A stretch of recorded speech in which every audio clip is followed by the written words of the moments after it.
Afrika kwa mara ya kwanza imepita Asia kwa idadi ya watu wanaokabiliwa na njaa.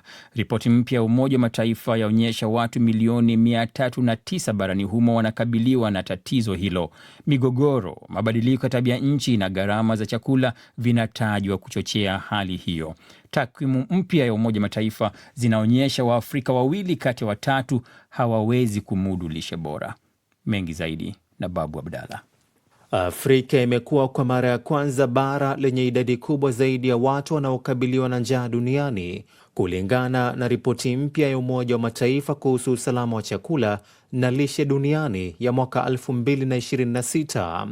Ripoti hiyo iliyotolewa mjini Roma na shirika la chakula na kilimo la Umoja wa Mataifa FAO pamoja na mashirika mengine ya Umoja wa Mataifa inaonyesha watu milioni 309 barani Afrika walikabiliwa na njaa mwaka 2025.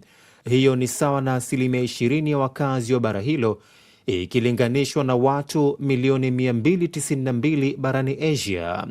Matokeo hayo yanaifanya Afrika kuwa kitovu kipya cha njaa duniani, licha ya takwimu za kimataifa kuonyesha hali imeboreshwa kwa kiasi.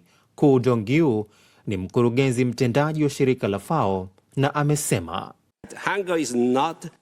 njaa siyo jambo lisiloepukika. Kupitia sera imara za uchumi, ulinzi wa kijamii na uwekezaji endelevu katika mifumo ya chakula iliyo bora, jumuishi na yenye uwezo wa kukabiliana na majanga, tunaweza kupunguza njaa duniani.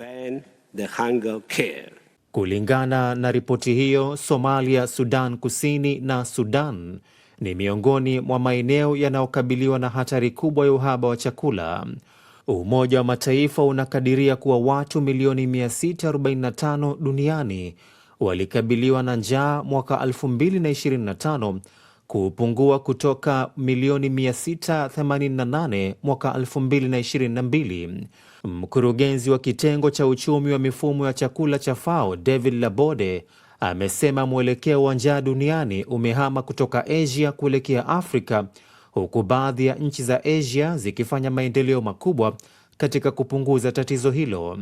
Changamoto kubwa barani Afrika zinahusishwa na migogoro ya kivita, athari za mabadiliko ya tabia nchi na kupanda kwa gharama za uzalishaji wa chakula. Umoja wa Mataifa unaonya kuwa vita nchini Sudan pekee vimewaweka takriban watu milioni 20 katika hatari ya uhaba mkubwa wa chakula. Wakati huo huo, ripoti inaonyesha kuwa asilimia 60.6 ya Waafrika hawawezi kumudu lishe bora, kiwango ambacho ni zaidi ya mara 2 ya kile kinachorekodiwa barani Asia. Hali hiyo inatishia afya na maendeleo ya mamilioni ya watu, hususan watoto na vijana.